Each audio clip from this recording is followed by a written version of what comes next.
一本好書，足以閱讀世界。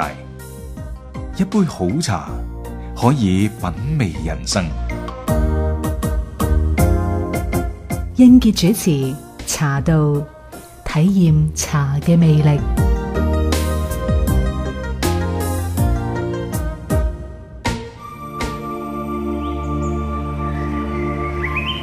早晨，收音機旁邊嘅聽眾你好，你而家聽緊嘅係廣州市廣播電視台飛揚88，逢星期一到五早上7點鐘準時開始嘅茶道節目。其實呢個茶道節目呢，講開都係一個比較輕鬆嘅節目啦。喺呢個節目裏邊會同你一齊品茶。茶咧真係有好大嘅樂趣喺裏邊啊！喺飲茶嘅過程當中，我哋可以品悟人生啦，我哋可以解渴啦，我哋就仲可以通過飲茶咧，對自己嘅身體起到一個比較好嘅作用嘅。茶可以講嘅東西會有好多，茶歷史、茶文化、品茶嘅知識、點樣去行茶禮等等等等嚇。可能咧呢個話題咧，由英傑一個人嚟講會有少少吃力，唔緊要。我哋今日仲請嚟咗香港茶藝樂園嘅陳國義教授，陳教授。陳生你好，早晨各位茶友。係我哋之前嘅兩期節目咧，都會同你講到咧，就係你自己本身嘅一啲經歷啊。係作為你而家嚟講，你有冇對邊一類茶有偏好咁樣啊？對於品茶咧，我嘅偏好咧就唔係好偏住某一樣嘢，但係咧好着重茶品質必須要好茶。吓。咁如果要嚴格要問我有冇偏好呢，我會講俾你聽，我係偏好一啲老茶。咁呢個老茶呢，其實原來唔容易得到啲好嘅老茶。點解呢？一般嚟講呢，茶呢，你經歷咗空氣嘅接觸呢，佢慢慢會氧化，會變壞嘅。所以呢，有部分嘅茶呢，你要越早飲，你嘅得益效果越大。譬如每年春天嘅綠茶，咁佢就係因為佢當時得令，所以咧採咗出嚟咧，我哋講佢有一種仙靈之氣啊！咁呢個仙靈之氣咩？好似你行山去到一啲空氣區靚嘅，你聞到有一啲草嘅芬芳，呢樣嘢我都感覺到飲綠茶嘅過程裏邊，因為我自己本身都中意飲綠茶。飲龍井去消除電腦輻射啊！即係好多嘅報章、好多嘅雜誌都咁樣講啊！即係按照你嘅講法咧，飲綠茶係要春天飲，即係等佢啱啱出嚟嗰陣時。係啊，係所有嘅綠茶都要咁樣，佢先至精彩嘅。咁同時咧，你唔好諗住買咗唔捨得飲，咁好笨噶。其實你係糟蹋咗你手上嗰啲好嘢。即係唔係所有茶都越陳越香嘅？唔係噶。咁能夠越陳越香嘅咧？喺我哋中國茶裏邊咧，大致上可以有3類可以咁樣去選擇嘅。一個係黑茶類啦，係湖南嗰邊嘅黑茶啦嚇。另外一個咧就係烏龍系，烏龍係我哋所講嘅，包括鐵觀音啦，呢個水仙啦、岩茶啦嚇。烏龍包括係遠到台灣嗰邊嘅烏龍啦嚇。但係咧，佢有一個條件，不可不知。如果你隻眼見到你手上個烏龍係仲係綠色嘅話呢，你就千祈唔好將佢擠舊嚟飲啦。佢一定係變壞嘅，因為茶葉裏邊嘅茶青素一豐富嘅話呢，佢裏邊嘅所謂嘅活性酶啊，嗰種酶呢係好活躍嘅。佢同空氣接觸呢，佢就喺度開始蠶食緊嗰啲茶葉噶啦。我舉個例吓，好簡單。假如你買咗一啲新鮮嘅蔬菜，你翻咗屋企，你唔記得煮或者唔得閒煮，你露喺空氣裏邊，隔得一夜呢，你再睇翻佢呢，佢謝晒嘅。跟住呢，你睇到佢個鮮豔嘅顏色都已經係灰灰地嘅啦，已經。你再隔多一日呢，就直情呢就係灰色俾你睇嘅。係綠茶同一個道理。所以呢，如果喺有見到嘅無論烏龍或者綠茶仲係綠色呢，係唔擠得嘅呢啲茶。咁如果以烏龍係呢，佢必須要做茶農啊，喺發酵個過程要做重發酵，就喺佢揉捻嘅時間呢，將嗰啲茶嘅茶青素啲茶汁逼走咗佢。跟住呢，佢就去烘乾佢，或者係經過所謂嘅搖青啊。搖青就係茶葉你同我大家碰撞，當佢一碰撞嘅時間呢，佢就刺激佢嗰個茶嗰個鋸齒嗰部分呢，係有啲汁液走出嚟。呢個汁液一接觸空氣呢，佢就產生一種空氣結合嘅氧化層，就變咗係紅嘅邊。所以呢，烏龍茶有一個好靚嘅名稱，佢話綠葉雙紅邊。如果你買到烏龍茶沖出嚟呢，個葉係綠色嘅，中間條邊係紅色捆住佢呢，呢個師傅嘅發酵係一個高手嚟嘅。哦，呢樣嘢真係第一次聽到嚇，烏龍茶嘅鑑別原來係有咁多學問喺裏邊嚇。其實中國茶真係一門好博大精深嘅一個學問嚟嘅。啱啱我哋就講到一個話題，就係你偏好邊種茶啦。係啊，你係講到咧，你係偏好老茶嘅嚇。咁老茶仲有啲咩特點係令到你特別愛佢咧？嗱，老茶咧有一啲係唔飲過老茶嘅人，佢未必知嘅。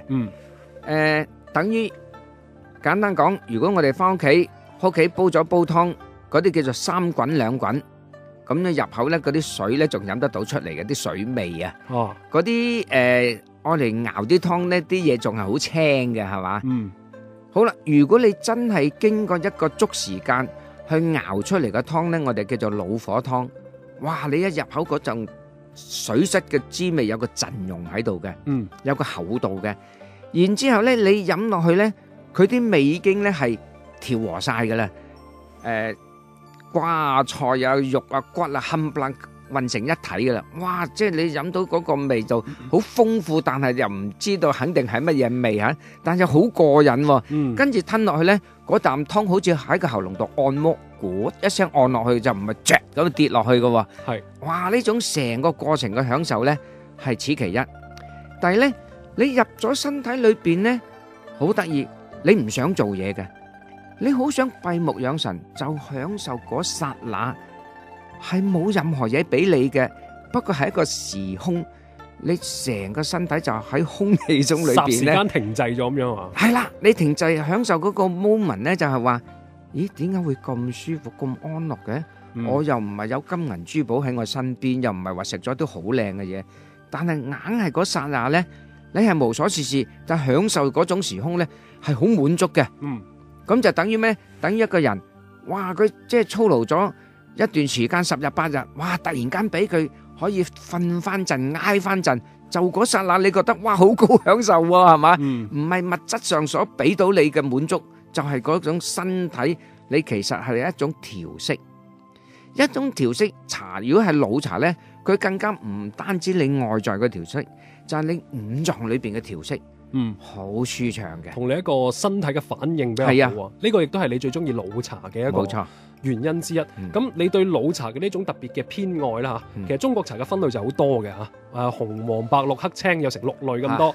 咁老茶咧有佢自己嘅味道喺裏邊啦。咁你對老茶嘅呢種偏好會唔會都對你自己做緊嘅呢種茶產生一個好大嘅影響咧？會㗎，因為咧我哋飲過喺戰前落嚟嘅老茶。保理係比較豐富啲嘅，即係1930年啊、1920年嘅老保理，我哋飲過嘅嚇。咁另外呢，我記得10幾年前呢，我去到安溪茶廠，咁當時呢就已經下咗崗嘅一個老廠長，咁招待我，咁我就俾佢請到我去佢屋企嗰度，咁啊開啲茶俾我品評下。咁啊其中呢有一個茶係咩呢？係一個鐵罐啊。係生晒鏽，乜嘢招牌都冇晒噶啦，全部係鏽嚟嘅。咁佢開唔到，點解佢去廚房攞把菜刀撬出嚟，一劈落去就掹開佢，掹開佢2橛，咁啊跌啲茶出嚟。我一睇啲茶係咩咧？係偏紅同朱古力之間嘅色。好啦，咁我聞又聞唔到味嘅，咁但係佢一沖出嚟咧，你知唔知似咩味咧？係一啲老保理嘅味，但係咧呢個老廠長話俾我聽，佢話佢當年咧喺佢嘅編制裏邊收呢啲茶品係一啲好高級嘅鐵觀音。咁你諗下啦，咁靚當年好芬芳、好清香嘅老鐵觀音，擠咗10幾20年之後，係變咗保理味嘅，即係好似發酵嘅過程完全變晒咁樣，直頭你直情唔認得佢啊！你區別唔到嘅，簡直係。如果唔係一個老廠長去話俾我聽，我冇辦法相信佢係鐵觀音。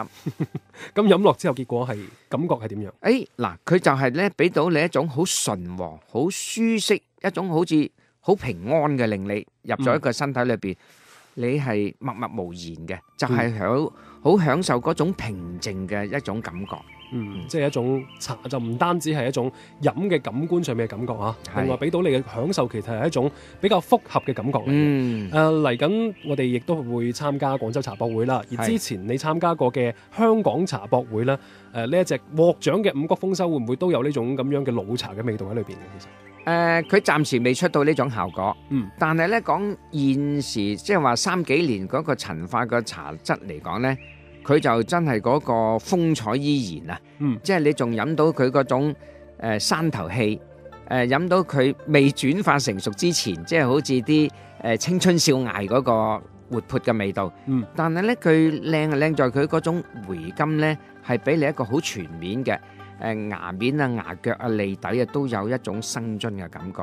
咁最後咧，你冇晒茶味之後咧，佢就好似啲脷面啊、牙腳有啲湧泉啊。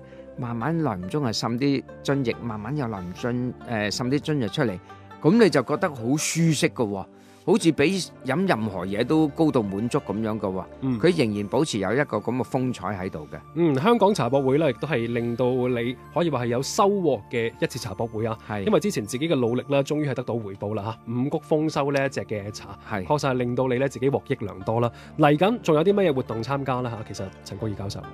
咁樣就因為咧有好多飲茶嘅一啲資深啲嘅茶友咧，咁佢哋喺北京咧就喺呢幾年就興搞一啲所謂嘅茶嘅老茶拍賣會。咁早輪嗰啲建國之後嘅紅印啊、藍印啊、綠印啊，包括建國之前啊嗰啲咧，已經係開始少啦，就冇乜嘢。老茶可以拍賣啦，咁佢哋又有啲知道我從來未人拍賣過茶嘅，佢話：哇，可能陳先生你屋企都會有啲老茶喎，可唔可以拎出嚟亮下相拍賣下咁樣？咁我呢就少少就有嘅，多就冇嘅。不過呢，我靈機一觸呢，就係喺我呢10幾年裏邊收到有好精彩嘅精品，嗱都可以讓各位茶友大家分享一下嘅。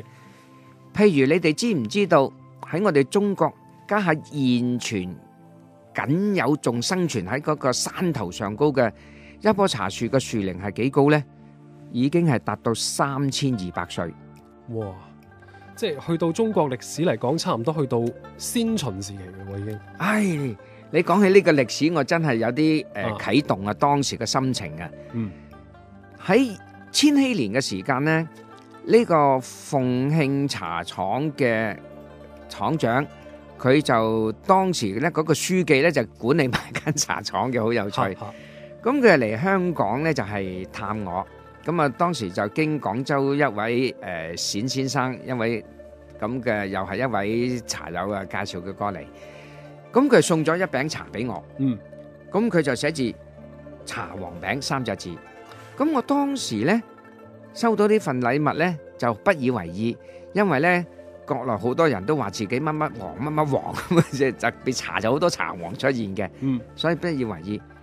好啦，咁經過1年之後呢，我又唔知執嘢呢，咁就執翻呢餅茶黃餅出嚟。咁我打開一睇，誒，點解轉色轉得咁快嘅？已經變咗一種係即係嗰種好鮮豔嘅綠色冇咗，係一種淺嘅灰色。咁如果根據我個人收茶嘅經驗裏邊呢，一般嚟講你冇10年8年呢，啲茶係轉唔到色嘅。咁但呢個茶黃餅點解會咁快轉色嘅？你存放喺咩地方咧？我想問。我擠喺我個書架度啫嘛。乾唔乾燥嘅嗰個地方？乾淨乾燥，乾淨嘅。即係我哋所謂乾燥呢，就係廣東嘅氣候啦吓。好啦，咁我就好奇就叫一啲出嚟沖嚟飲試下。哇！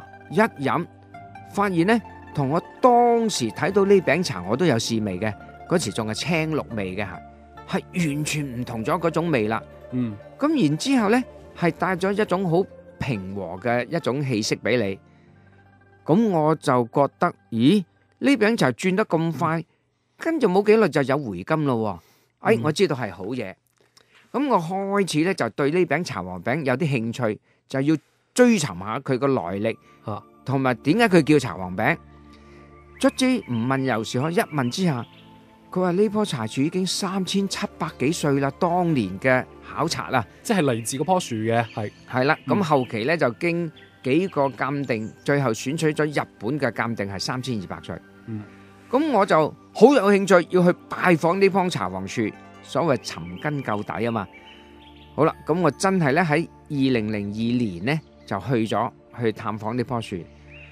我一去到，哇！原來喺10幾20個山頭已經望到呢一棵樹噶啦，係得一棵鶴立雞群可以話係啊，鶴立雞群，簡直係無以倫比啊！好啦，咁我就朝頭早食完早餐就同埋嗰位冼先生一齊就走上山頭去睇呢棵茶黃樹。我一去到，我第一個見到係咩咩？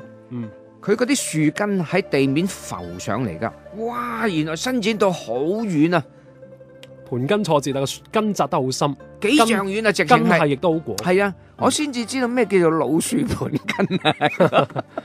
真正喺嗰剎那意義上嘅老樹盤根係啦。咁同時咧，我就意識到嗰位介紹我認識呢個老茶樹嗰位廠長，佢話佢嘅根家下生喺佢旁邊冇幾遠嗰啲疏落嘅茶樹咧，已經係500幾歲啦。佢浮出嚟嗰個根啊，就係500幾歲嗰啲茶樹個粗勁啊！咁跟住我一睇呢棵茶樹，哇！幾個人都攬唔埋㗎。突然間我個腦海就出現你頭先講嗰樣嘢啦！哇！我哋中國歷史春秋戰國，佢之前佢已經喺度啦。咁所以咧，成個春秋戰國歷史每一幕佢都見過晒。跟住咧，我個心一諗，咦？所謂嘅耶穌基督在世都2000幾年。耶穌未出世已經屹立咗喺嗰度，有相當悠久嘅歷史啊。係啊，啱啱咧，其實陳國義教授講嘅兩件事啊，包括咧，你喺一個朋友屋企，佢係一個根本打都打唔開嘅鐵罐裏邊，攞出一啲佢話係鐵觀音嘅茶，飲落似普洱嘅茶，同埋你自己手上亦都曾經收到過一餅啦，轉色轉得好快嘅靚茶，係一棵3000幾年歷史嘅茶樹上面咧採摘落嚟嘅。呢兩件事其實都俾咗你幾大嘅衝擊力啊！亦都係你自己本身中意茶，喺呢個過程當中，茶葉俾到你好大嘅樂趣嚟。係啊，即係永遠都好似有啲新嘢俾你發現到咁樣。即係自己都會有咁樣嘅體驗，不斷因為呢啲體驗，會唔會呢？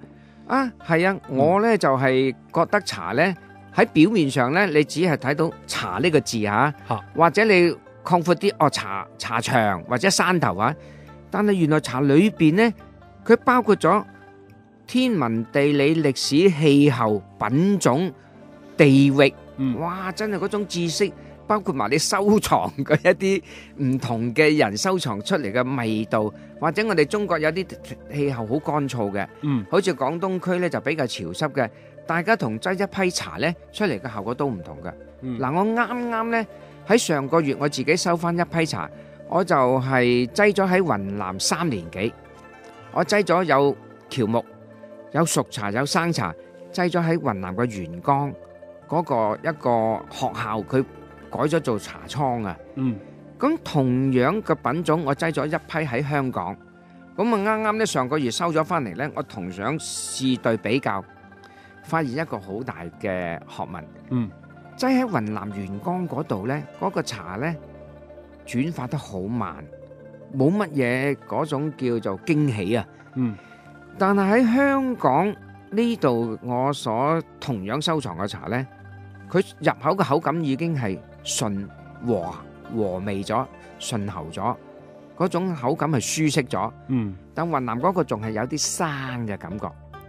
不過呢，佢又有樣嘢幾好。